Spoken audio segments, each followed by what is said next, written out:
They brought me in to serve as a weapon, and a weapon I indeed became, though not the sort they had envisioned. My name is Marcus. I am 30 years old, and on the night of October 17, 1859, I ended the lives of 12 white individuals, using nothing but my bare hands in under 20 minutes.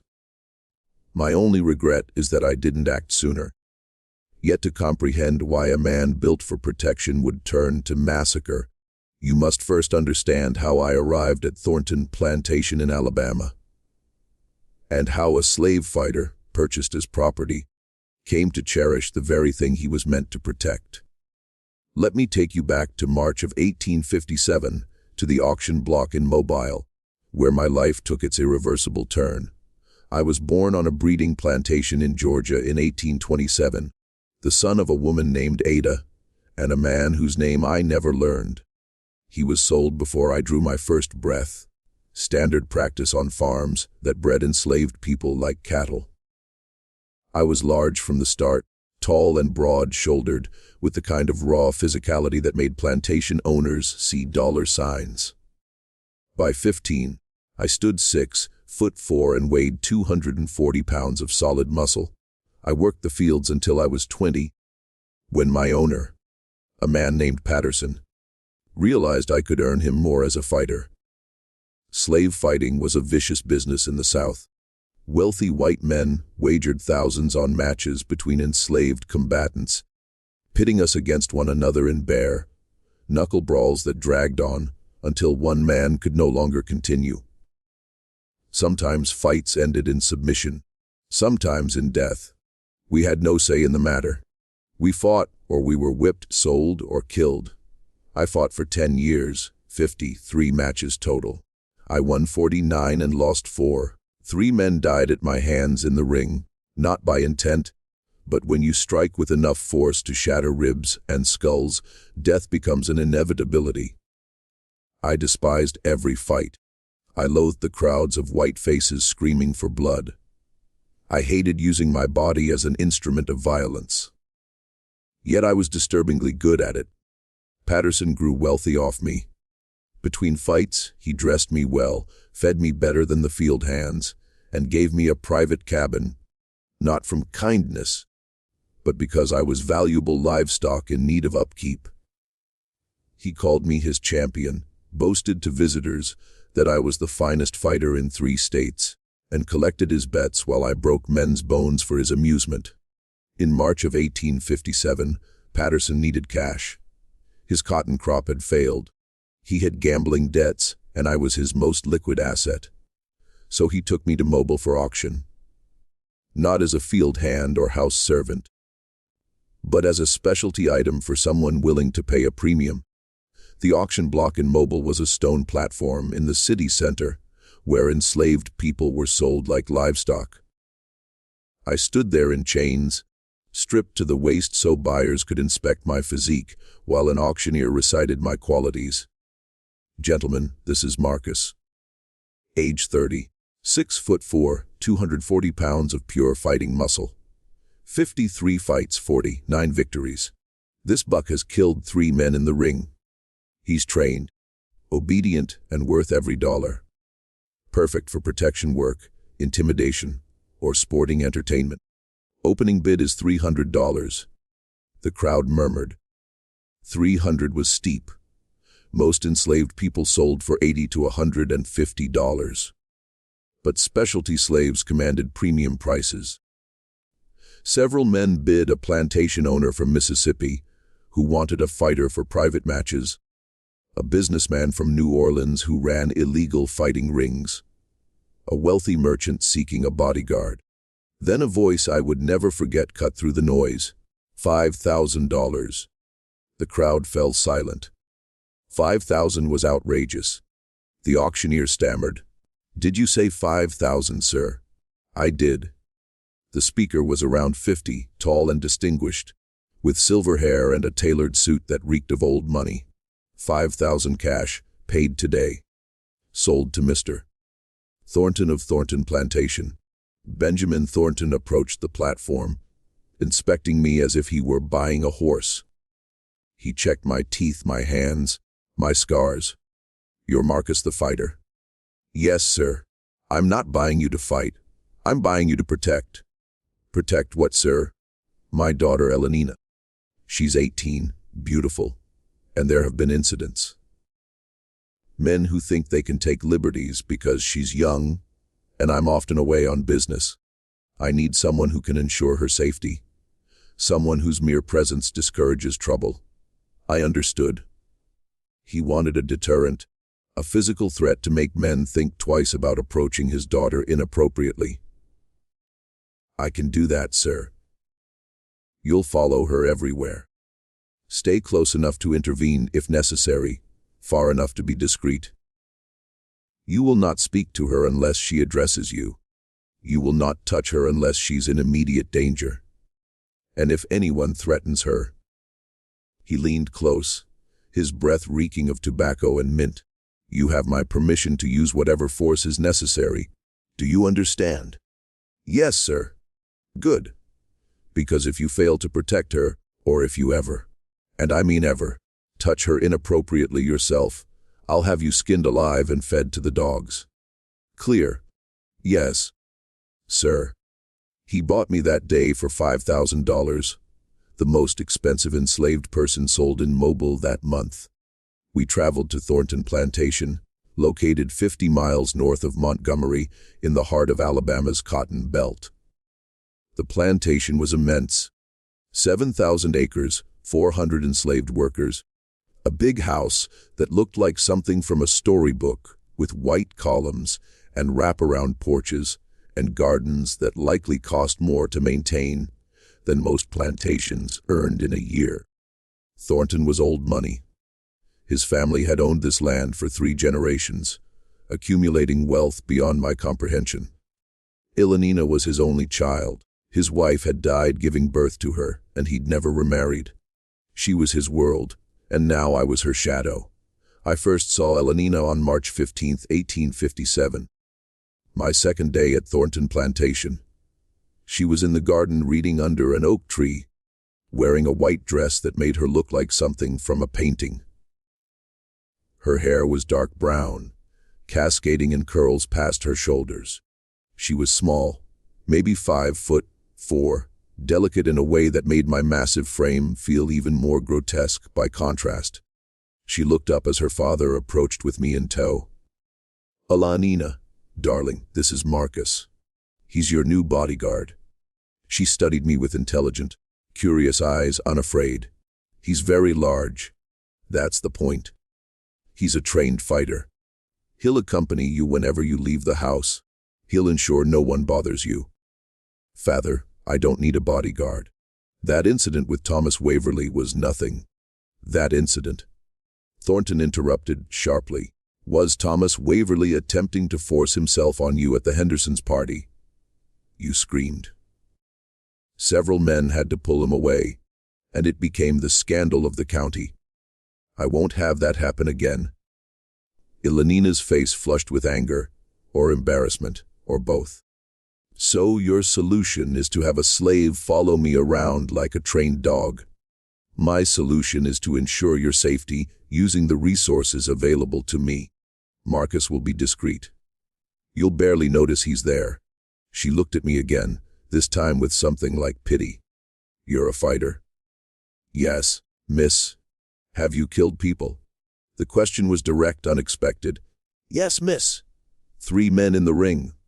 Did you want to kill them? No, miss. But when you hit someone hard enough, sometimes they don't get up. She nodded slowly, processing. Well, Marcus, welcome to your new assignment. I'm sure we'll get along famously. Her tone was sarcastic but not cruel. And that was how it began. Me following her everywhere to town, to social events, to church, to visiting neighbors. Always 3 steps behind.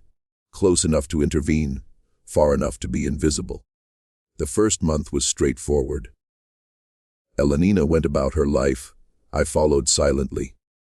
She attended parties where young white men courted her, went shopping in Montgomery, visited friends, read in the garden. I stood nearby, my presence alone enough to discourage inappropriate behavior. She didn't speak to me beyond basic instructions. But I noticed things about her.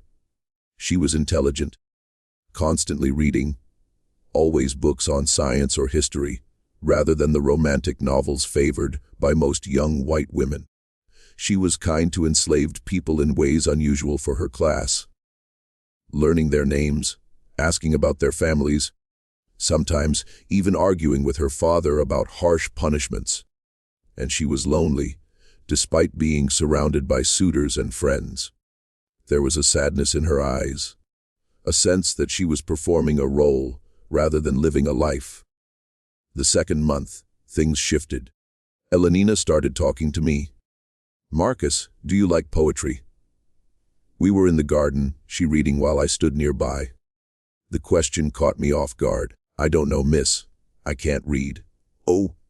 She looked genuinely distressed. "That's a shame. There's so much beauty in poetry. Would you like me to read you some?" "If it pleases you, miss." She read Wordsworth, Keats, Shakespeare. Her voice was soft and musical. I didn't understand half of what she read, but I understood that this was her way of making me more than just a piece of furniture, of acknowledging my humanity. The third month, she asked about my life. "Were you born a slave, Marcus?" "Yes, miss." "Do you remember your parents?" "My mother. She died when I was 12. My father was sold before I was born." "I'm sorry." And she sounded genuinely sorry, not the performative sympathy white people usually offered. "Do you have siblings?" "I had a sister. She was sold when she was 7. I never saw her again." Elenina was quiet for a long moment. "My mother died when I was born. I never knew her. Sometimes I think about what she was like, but I have no memories. Just portraits and stories from my father." It was the first time she'd shared something personal. The first crack in the wall between property and person. Over the following months, we developed a strange relationship. She would talk. I would listen and occasionally respond. She told me about feeling trapped by expectations, about not wanting to marry any of the boring men her father approved of, about wishing she could travel or attend university like men could. I told her cautiously about fighting, about hating violence yet being good at it, about dreaming of freedom that seemed impossibly distant. We were careful, never too familiar, never crossing lines that could get us both killed. But there was a connection forming, something neither of us acknowledged but both felt. By the end of 1857, I realized something terrifying. I was beginning to care about Elenina Thornton, not as a duty, not as an assignment, but as a person. And more dangerous still, I was beginning to feel something that had no place in the relationship between an enslaved man and his owner's daughter. I was beginning to love her, and I knew this could only end in disaster. The line between protection and affection is thinner than people realize, especially when you spend every waking hour in someone's presence, watching them live, learning their habits, hearing their thoughts. By the summer of 1858, 15 months after I'd been bought to guard Elenina, I was in love with her, deeply, hopelessly, stupidly in love, in a way that violated every rule of slavery in Southern society. And the most dangerous part, I was starting to think she felt the same. It began with small things. The way her face would light up when she saw me in the morning, the way she'd seek me out for conversation, even when friends visited, the way she'd touch my arm briefly, innocently, when making a point during our discussions. "Marcus, don't you think it's absurd that I'm expected to marry someone chosen by my father rather than someone I actually care for?" We were in the library, she reading while I stood by the window watching the grounds. It was June 1858, hot and humid, the air thick enough to swim through. "I think most marriages among your class are arranged, miss. That doesn't make it less absurd." She closed her book. "If I were free to choose, I'd want someone intelligent, someone who actually listens when I speak, someone who treats me like a person rather than a prize to be won. Those seem like reasonable criteria. Miss, do you think love should matter in marriage, Marcus? The question was dangerous. We both knew it. I think love should matter in everything, Miss, but the world doesn't usually arrange itself according to what should be. She looked at me for a long moment, something shifting in her eyes. What if someone loved someone they couldn't have? Someone completely inappropriate. My heart was pounding. Then that person would be wise to keep that love secret, Miss. Because inappropriate love in this world tends to get people killed, even if the love was genuine, even if both people felt it. Especially then, Miss. She nodded slowly, understanding the subtext. We were both dancing around it. That seems profoundly sad. Sadness is safer than honesty. Miss. That was the summer we stopped pretending. Not overtly. We were both too smart for that. But in small ways, in private moments, we acknowledged what was happening. She would ask me to sit while we talked instead of standing. She would accidentally brush against me when walking past. I would pretend not to notice while memorizing the sensation.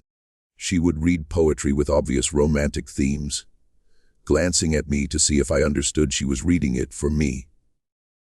I would understand. And late at night, lying in my cabin, while the rest of the quarters slept, I would imagine a world where I wasn't property, where she wasn't white aristocracy, where we could simply be two people who cared for each other. But that world didn't exist. In August, things escalated.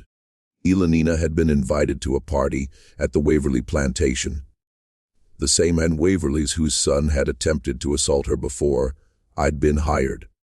She didn't want to go, but her father insisted it would be rude to decline. I accompanied her as always. The party was typical. Wealthy white people drinking and dancing, discussing politics, complaining about abolitionists.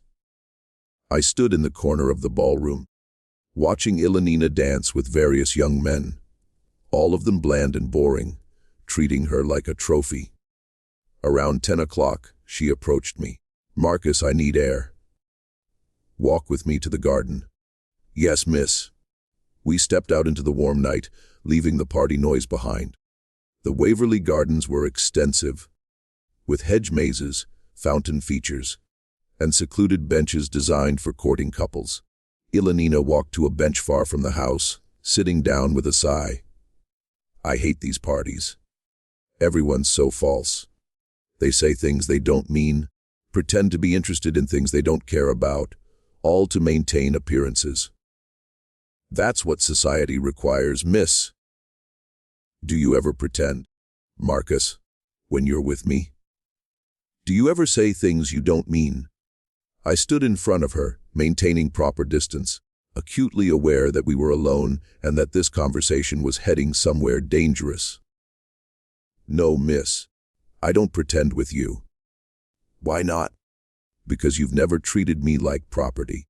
You treat me like a person who deserves honesty. She smiled soft, genuine. You're the only person in my life who's real. Do you know that? Everyone else wants something from me or wants me to be something. But you just see me? I see you, Miss Elenina. When we're alone, call me Elenina. That wouldn't be proper, miss. She stood, stepping closer. Close enough that I could smell her perfume, see the moonlight reflecting in her eyes. I don't care about proper. I care about honest. Elenina. Her name felt dangerous on my tongue. We can't. I know we can't. I know this is impossible. I know you're enslaved and I'm my father's daughter, and the world would destroy us both if anyone knew. Her voice trembled. But I need you to know that I care about you, more than care. I think I love you. The world stopped. Those words, I think I love you, from her lips directed at me, were the most dangerous combination of sounds possible in Alabama in 1858. Elenina, you don't mean that. I do. Tears streamed down her face now. I've tried not to. I've tried to see you as just my guard, just property, like my father says. But I can't. You're kind and intelligent, and the only person who treats me like I have a mind worth respecting. And I love you. God help me, I love you. I should have stepped back, should have maintained distance, should have reminded her that I was property and she was freed, and this could only end in death for both of us. Instead, I reached out and touched her face. The first time I'd ever touched her beyond helping her into carriages or protecting her from falls. I love you too, I said the words, feeling like both liberation and damnation. I have for months. I've tried to stop. I've prayed for it to go away, but it won't. She leaned into my touch, closing her eyes. What do? We do nothing. We keep this secret. We never act on it.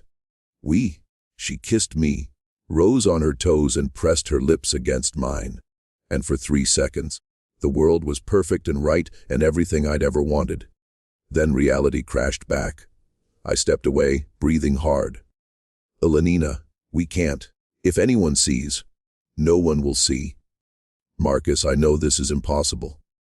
I know we can't be together openly, but can't we have this? Can't we have private moments where the world's rules don't apply?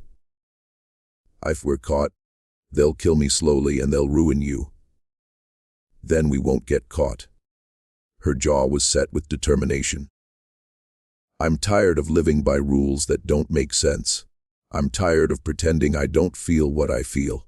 Even if we can only have stolen moments, I want them. And God forgive me, I was too weak to say no. Over the next year, from August 1858 to October 1859, Elenina and I conducted a secret relationship that defied every law and social convention in the South. We were careful, extraordinarily careful. We never showed affection in public, never let our guard down around other people, maintained the proper distance of enslaved guard and master's daughter. But in private, in the garden late at night, in the library when the house was empty, in brief moments stolen from the world, we loved each other. We would talk for hours. She would tell me her dreams of traveling to Europe, attending university, writing books. I would tell her about wanting freedom, imagining a life where I could make my own choices. Sometimes we would just sit together, her head on my shoulder, my arm around her waist, existing in a space where we were simply two people who loved each other. And yes, sometimes more. I won't detail those intimate moments. They are ours alone, sacred memories of a time when we pretended the world didn't exist. But we both knew it couldn't last. Reality would eventually intrude. That intrusion came in September 1859, when Benjamin Thornton announced that Elenina would be married. Before we continue with the unraveling of Marcus and Elenina's secret world, we want to hear from you. Drop a comment telling us where you're watching from, and hit that subscribe button so you never miss stories like this. Stories that reveal the complex, forbidden, and powerful histories that textbooks ignore. Now, let's return to the moment everything changed. Elenina told me about the arranged marriage on September 20th, 1859 in the library, her face pale, her hands shaking. My father has chosen my husband, she said, barely above a whisper. His name is Cornelius Ashford. He's 60 years old, a widower from Charleston. He owns 3 plantations and is one of the wealthiest men in South Carolina. I felt something cold settle in my chest. You're 18. Father says that's old enough. He says Ashford is a good match, that he'll provide financial security and social standing. What does Ashford get? A young wife who can give him heirs. His first wife died childless.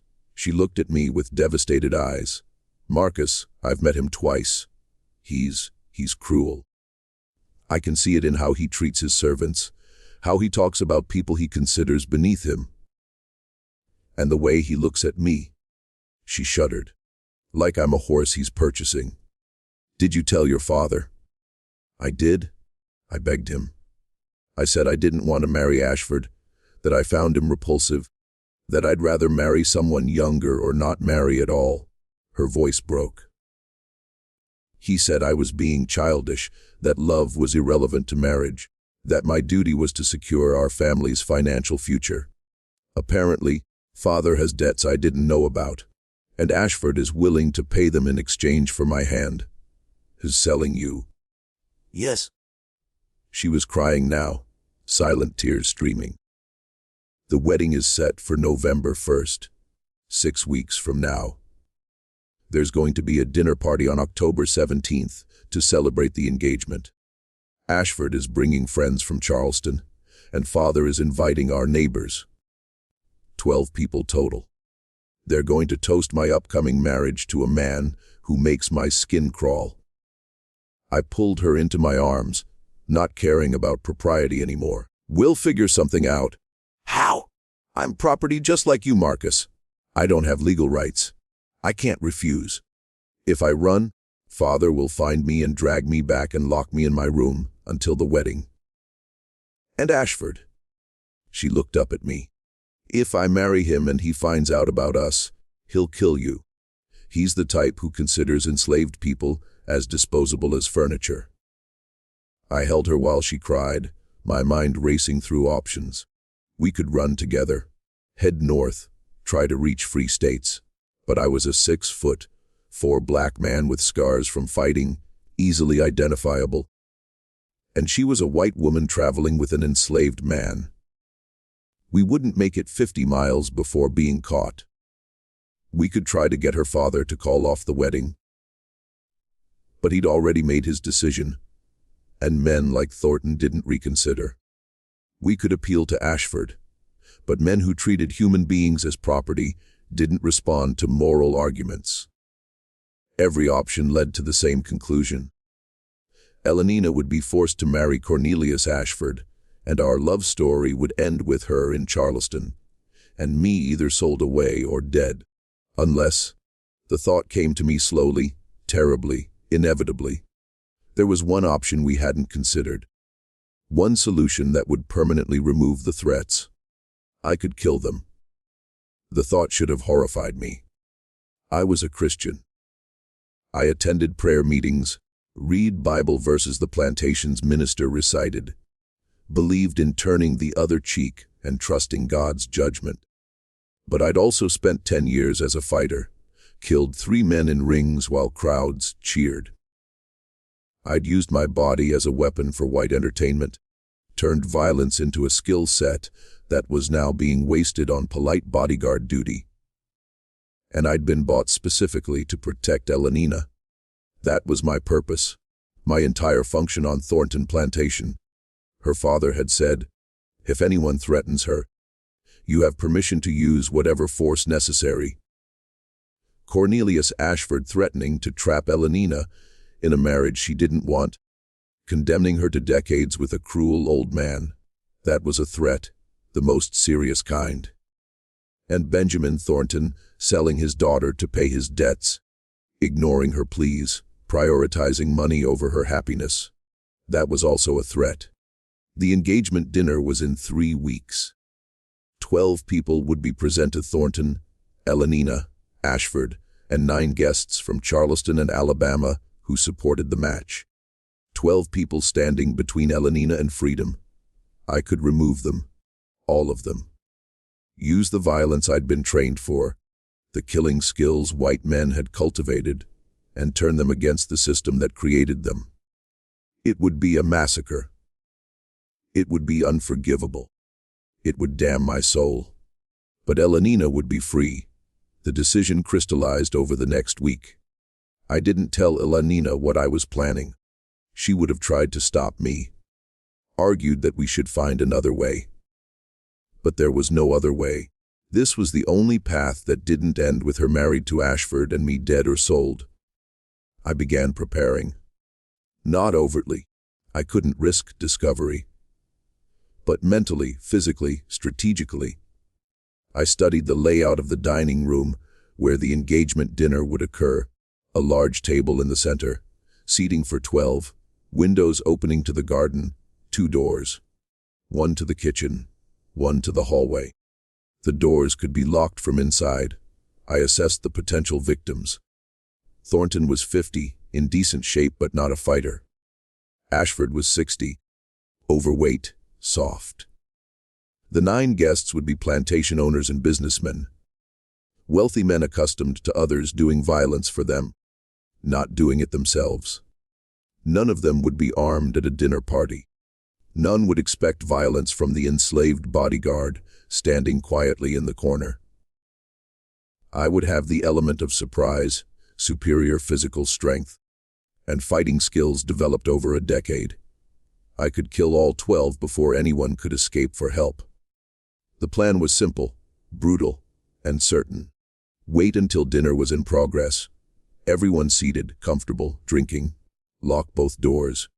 Then move systematically, using my hands that had broken ribs, shattered jaws, crushed windpipes in 53 fights. Start with Thornton and Ashford, the primary threats, then the guests, quickly, before panic could turn into organized resistance. 20 minutes, maybe less. Elenina would witness it. That bothered me. I didn't want her to see that level of violence, but there was no way to spare her. She'd be in the room when it happened. Would she hate me? Probably. Would she understand why? I hoped so. On October 15th, 2 days before the engagement dinner, Elenina found me in the stable where I slept. "Marcus, something's wrong. You've been distant." "Just tired. Miss, don't." She touched my face. "Don't retreat into formality. Talk to me." "What are you planning?" I looked at this woman I loved. This 18-year-old girl who should have had a beautiful life, but was being sold like livestock. And I told her the truth. "I'm going to kill them. All of them. Your father, Ashford, everyone at that dinner. And then we're going to run. We'll head north. Find a place where we can be free together." I expected horror, expected her to recoil, to tell me I was insane, to threaten to reveal my plan to her father. Instead, she said, "How can I help?" I stared at her. "What? You heard me. How can I help? You can't do this alone. You'll need someone to lock doors, to prevent anyone from escaping." "Elenina, I'm talking about murder. Mass murder. You'd be complicit. I'm already complicit. I'm complicit in slavery every day I live in this house. I'm complicit in my own sale every day I don't fight back." Her voice was steel. "If you're going to free us both, I'm going to help. My father is selling me to a monster. Whatever love I had for him died when he ignored my begging." She gripped my hands. "Marcus, I don't want them dead out of cruelty. I want them dead out of necessity. It's them or us. Our lives or theirs. I choose us." We spent the next 2 days planning. Elenina's role would be subtle but crucial. She would ensure both dining room doors were closed before dinner started. Position herself near the hallway door so she could lock it when I gave the signal, and prevent anyone from escaping through the kitchen door. Afterward, we would run immediately. We'd have maybe an hour before anyone discovered the bodies. We would head northeast toward Tennessee. There were people who helped escape slaves. If we could reach them, we had a chance. "Will they help you with a white woman?" "I don't know, but we'll figure it out together." October 17, 1859. Arrived with clear weather and a sense of destiny. The engagement dinner was scheduled for 6 o'clock. Guests arrived throughout the afternoon.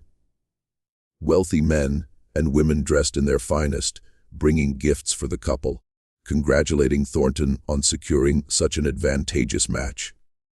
Elenina played her part perfectly, the beautiful daughter, smiling and gracious, accepting congratulations with apparent pleasure. Only I could see the tension in her shoulders, the slight tremor in her hands. Cornelius Ashford arrived at 5 o'clock in a fancy carriage, bringing his personal physician and 2 business associates from Charleston. He was exactly as Elenina had described, 60 years old, overweight, with thin gray hair and eyes that assessed everything like he was calculating its worth. He greeted Elenina by taking her hand and kissing it, holding on too long, his gaze traveling over her body in a way that made my hands clench into fists. "Miss Thornton, you look lovely. I'm a very fortunate man." "Thank you, Mr. Ashford." Elenina's voice was steady, polite, empty. At 6 o'clock, everyone gathered in the dining room. The table was elaborately set. China and crystal, silver candlesticks. Flowers arranged by enslaved gardeners who'd worked all day. 12 place settings for 12 people who would be dead within the hour. I stood in my usual position, the corner of the room, back to the wall, hands clasped in front of me. The perfect invisible enslaved bodyguard. Benjamin Thornton stood to make a toast. Friends, family, honored guests. "Thank you for joining us tonight to celebrate the engagement of my daughter Elenina to Cornelius Ashford. This union will bring together two great families and secure prosperity for generations to come." Everyone raised their glasses. Elenina raised hers mechanically, her eyes meeting mine across the room. It was time. The first course was soup. She crab soup, a Charleston specialty Thornton had ordered to honor Ashford. Enslaved kitchen staff served it while the dinner guests talked politics, weather, crop yields, the comfortable conversation of people who'd never questioned their right to own other human beings. I watched Elenina, seated between her father and Ashford, playing the demure bride-to-be, occasionally glancing toward the kitchen door and the hallway door. Both were currently open. Enslaved servants moving in and out, bringing courses, refilling wine glasses. We needed both doors closed and the servants dismissed before I could act. The second course arrived. Roasted quail with spring vegetables. More wine was poured. Thornton grew expansive, regaling the table with stories about his plantation success, his daughter's accomplishments, his satisfaction with the marriage arrangement. "Elenina will make you an excellent wife, Cornelius. She's been raised with proper values, educated in the arts and domestic management, trained to run a household, and she's beautiful. You'll have fine children." Ashford smiled, reaching over to pat Elenina's hand with his pudgy fingers. "I'm sure we will. I hope for many sons to inherit my properties." Elenina's jaw tightened, but she maintained her composure. The third course was being cleared when Thornton nodded to the head servant. "That will be all. We'll serve ourselves from here. You're dismissed to the kitchen." Perfect. This was the moment we'd been waiting for. The servants filed out through the kitchen door. The last one closed it behind her. We were now alone. 12 dinner guests and me. Elenina stood gracefully. "Excuse me. I need to check something in the hallway. I'll be right back." She walked to the hallway door. As she passed me, her hand brushed mine. The signal. She stepped into the hallway, then immediately returned, closing the door behind her and turning the key in the lock. The click was subtle, but I heard it. Several guests looked confused. "Elenina, why did you lock?" I moved. Benjamin Thornton was at the head of the table, 10 feet from me. I covered the distance in 3 strides, faster than anyone could react. His head was turned toward Elenina, mouth open to ask a question. My right hand grabbed the back of his skull. My left hand grabbed his chin. I twisted, hard, fast, with the full force of a trained fighter who knew exactly how much pressure it took to break a human neck. The crack was audible. Thornton's body went limp instantly. I released him, and he slumped forward into his soup bowl, dead before he understood what had happened. The room erupted into chaos, screaming, chairs scraping back, people standing stumbling, trying to process what they'd just witnessed. Cornelius Ashford was next to Thornton, turning toward me with his mouth hanging open. I grabbed his head with both hands and smashed it down onto the table. Once, twice, 3 times. The sound was like hammering a melon. His skull fractured, blood splashing across the white tablecloth, pieces of china flying. He dropped into his chair, dead or dying. I didn't wait to confirm. 2 down, 10 to go. A man across the table, James Ruddle, a plantation owner from Montgomery, was reaching for his belt where a pistol might have been holstered. If this were anywhere other than a formal dinner party. He found nothing. I lunged across the table, scattering plates and glasses. Grabbing him by the throat with my right hand, I lifted him partially out of his chair and drove my left fist into his face. Once, twice, 3 times. His nose exploded, his cheekbones shattered, his eye socket caved in. I released him, and he fell backward, chair overturning, blood pouring from his ruined face. 3 down, 9 to go. The room was pandemonium now. People were running for the doors, the kitchen door, the hallway door, and found both locked. Elenina stood with her back against the hallway door, her face pale but determined. She locked us in, someone shouted. The girl locked us in with him? A woman, Margaret Ashford, Cornelius's sister, ran for the windows. They were closed, latched from inside, overlooking the garden 20 feet below. She fumbled with the latch while others crowded behind her. I reached her before she could open it, grabbed her by the shoulders, spun her around. She screamed directly in my face. I wrapped my hands around her throat and squeezed. She clawed at my hands, kicked at my legs. But she weighed maybe 120 pounds. I had 80 pounds of muscle on her. Her struggles weakened. Her face turned purple. Her eyes rolled back. I held on until she stopped moving, then released her. She crumpled to the floor. 4 down, 8 to go. 2 men, brothers Thomas and William Whitmore, business associates of Ashford from Charleston, tried to rush me together.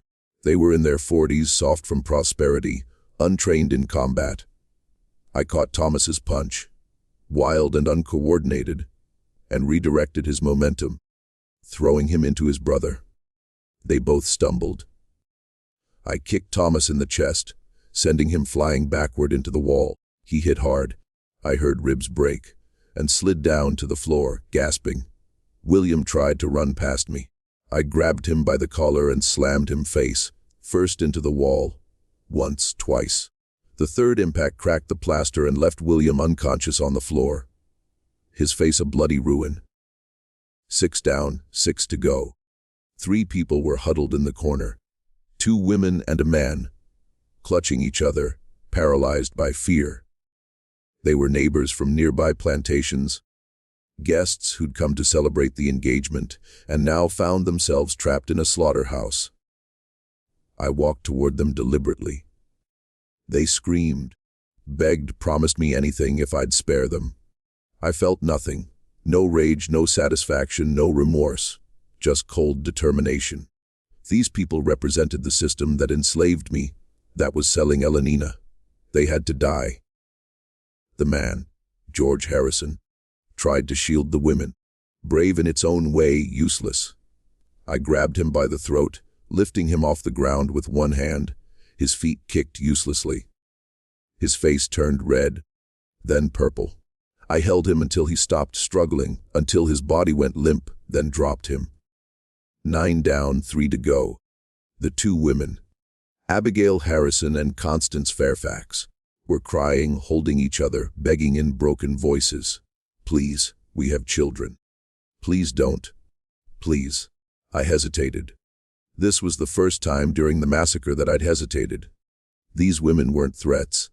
They were witnesses, yes, but they were unarmed, helpless, terrified. Elenina's voice cut through my hesitation.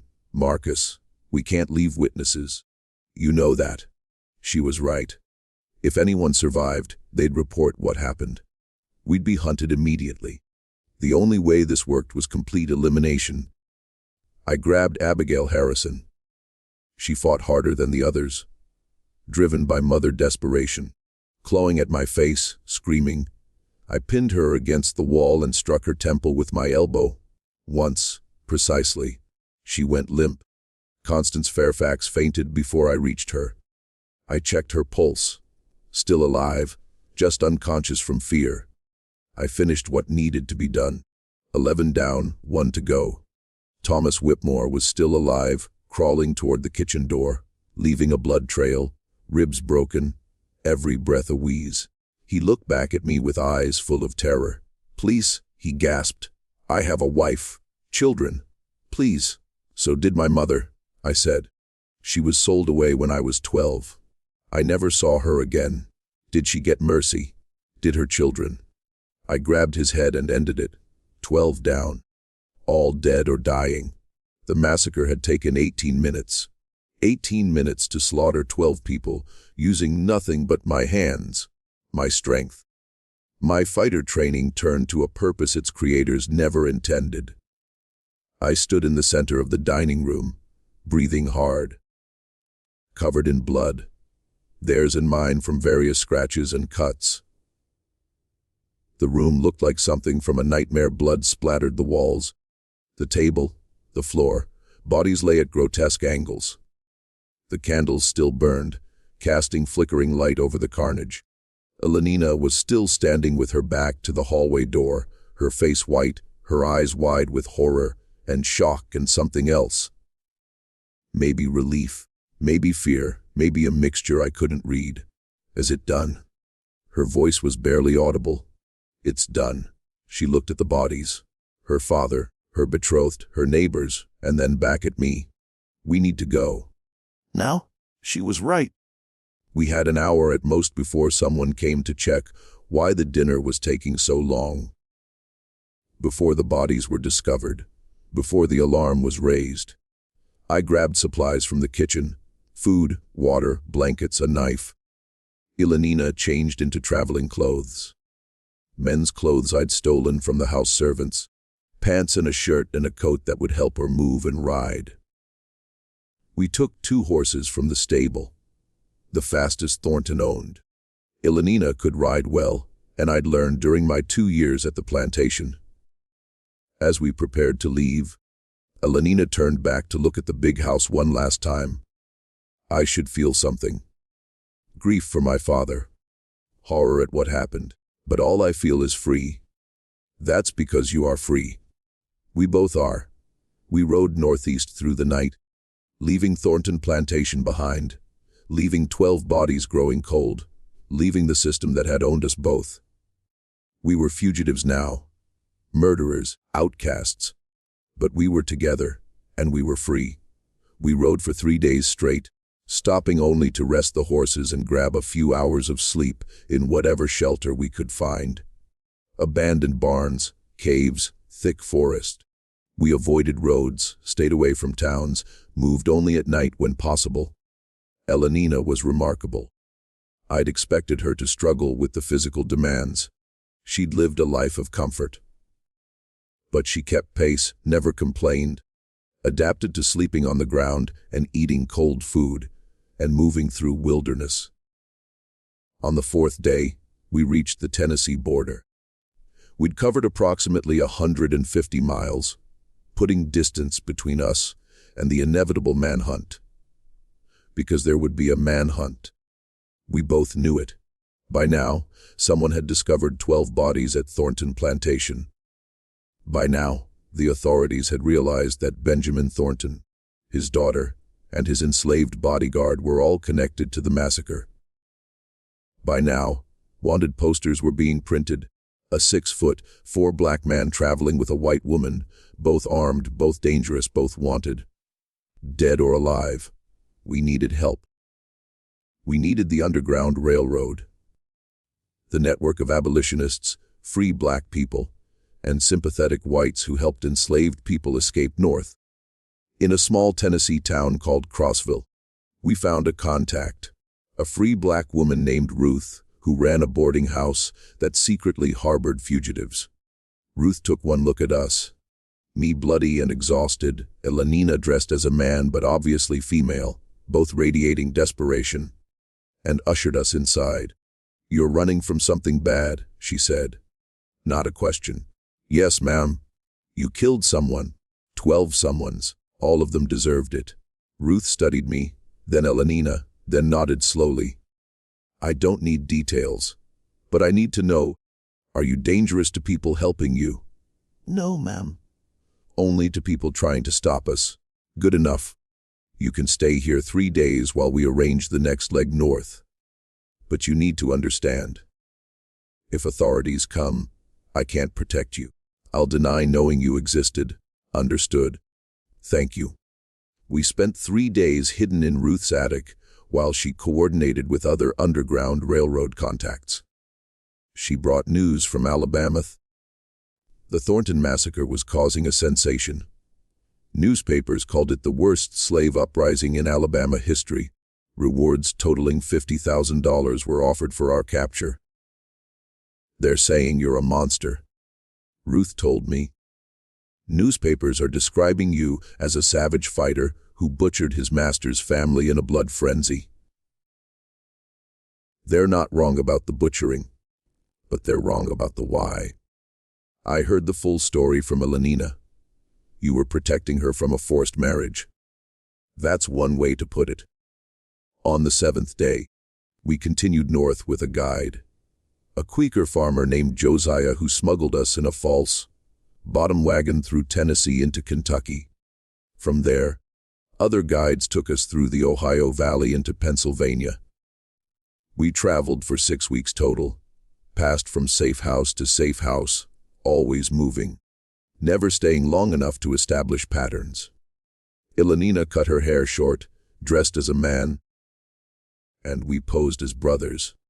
Unlikely given our obvious racial difference, but less suspicious than a white woman traveling openly with a black man. We finally reached Philadelphia in early December 1859, 2 months after the massacre. Philadelphia was a free state with a large community of formerly enslaved people and active abolitionists. A Quaker organization helped us establish new identities. I became Marcus Freeman, a free black man who'd purchased his freedom. Elenina became Ellen Freeman, my wife. We had forged papers claiming we'd been legally married in Pennsylvania in 1858. They wouldn't hold up under serious scrutiny, but they allowed us to move through society without immediate suspicion. We found work. I worked as a laborer and occasional bodyguard. My size and fighting reputation spread through the Underground Railroad network, made me valuable for protecting abolitionist meetings from pro-slavery mobs. Ellen worked as a teacher, educating children of formerly enslaved families. We lived in a small apartment in a predominantly black neighborhood where mixed-race couples, while unusual, weren't unheard of. We kept to ourselves, made few friends, always aware that discovery meant death, and we built a life together. In March 1860, Ellen discovered she was pregnant. Our first child, a boy we named Jacob, after the son she'd miscarried before we fled. I'd learned during our escape that Elenina had been pregnant briefly in 1859 and miscarried. Another trauma Thornton had ignored.